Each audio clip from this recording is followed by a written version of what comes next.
तो चलिए स्टार्ट करते हैं अर्धवार्षिक परीक्षा जो कि 2021-22 में ये परीक्षा संपन्न हुई थी। आप लोगों की तैयारी इसी के माध्यम से मैं करवाना चाह रहा हूँ। उम्मीद करता हूँ आप लोग इस वीडियो को अंत तक जरूर देखोगे और शेयर जरूर करोगे। 12वीं क्लास का यह पेपर जो कि नैतिक, योग, खेल एवं शारीरिक शिक्षा पर आधारित है, फिजिकल एजुकेशन का पेपर है। मोरल इसमें पूछी जाती है। उम्मीद करता हूँ आप लोग इस पेपर को भी अच्छे से अटेम्प्ट करोगे। 50 अंकों का प्रश्न पत्र यहाँ पर दिया गया है। सबसे पहले बहुविकल्पी प्रश्न समझ लेते हैं क्या थे पिछली बार। तो यहाँ पर पहला क्वेश्चन, छत्रपति शिवाजी के गुरु का नाम बताना है। आप लोग को अच्छे से तैयार कर लीजिए। श्री राम कर परमहंस थे कि समर्थ राम गुरुदास थे, स्वामी विवेकानंद या फिर महर्षि पतंजलि थे। सत श्री अकाल किस धर्म के संत मानते थे? हिंदू धर्म के, इस्लाम के, सिख के या फिर बौद्ध धर्म के? पद्मिनी कहाँ की राजकुमारी थी? 4 ऑप्शन है, अयोध्या की, चित्तौड़गढ़ की, सिंगलदीप या फिर जनकपुर की। शरीर को सामान्य अवस्था में लाने के लिए आवश्यक है। तो सामान्य अवस्था में लाने के लिए क्या आवश्यक है? आप लोगों ने वार्मिंग की होगी। गरमाना, नियमित व्यायाम, स्थलीकरण और समुचित व्यायाम। 5वां प्रश्न, किशोरावस्था के बालकों के लिए व्यायामों का सुझाव नहीं दिया जाता है। किस तरह के व्यायामों का सुझाव नहीं दिया जाता है?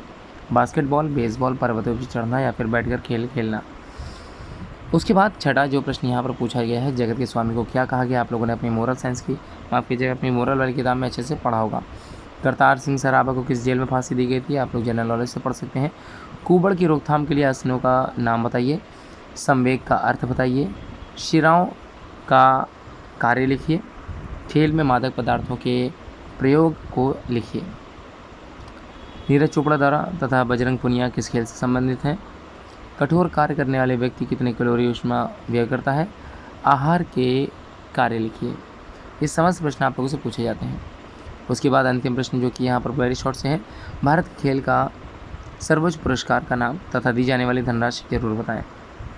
लघु उत्तरीय प्रश्न जो कि यहाँ पर पहला प्रश्न पूछा गया, शांति को कौन व्यक्ति प्राप्त करता है? विष्णु समाज के इन लोगों की विशेषताएं बताइए। व्यक्तिगत जीवन में नैतिक शिक्षा पर टिप्पणी लिखिए। अगला, मनोरंजन क्रियाओं से क्या लाभ है? ये आप लोगों से पूछा गया है। और उसके बाद किशोरावस्था के या फिर में मानसिक विकास का वर्णन कीजिए। और अंतिम में यहाँ पर निम्नलिखित में से किसी एक पर टिप्पणी करिए, कुबड़ता या फिर अग्र कुबड़ता। अगला यहाँ पर जो प्रश्न पूछा गया है थोड़ा सा समझिएगा ध्यानपूर्वक। लैंगिक आकर्षण से आप क्या समझते हैं, स्पष्ट कीजिए। नित्य व्यायाम का स्थान संस्थान पर होने वाले लाभों का उल्लेख कीजिए। शक्ति विकास के लिए प्रशिक्षण विधियाँ लिखिए। और अंतिम शॉर्ट का है, आहार पर प्रभाव डालने वाले कारकों के नाम लिखिए। आप जो बात करेंगे दीर्घ उत्तरीय प्रश्न है, इसको अच्छे से अटेम्प्ट कीजिएगा। छत्रपति शिवाजी अथवा महाराणा प्रताप के जीवन चरित्र पर वर्णन कीजिए। अब दोनों में से किसी एक का करना है। सेकंड है, समयगात्मक विकास को प्रभावित करने वाले कारकों के नाम लिखिए। 5 अंक का प्रश्न है, मादक पदार्थों से समाज को किस प्रकार सुरक्षित करेंगे? विभिन्न सुझावों का उल्लेख कीजिए। अगर आपको इसका उत्तर नहीं पता तो आप लोग शारीरिक शिक्षा में तकनीकी में बल, गति तथा गुरुत्व केंद्र का उल्लेख कीजिए। उम्मीद है वीडियो आप लोग को समझ में आ गई होगी। फिजिकल की तैयारी आप लोग इस पेपर के माध्यम से कर सकते हैं। धन्यवाद।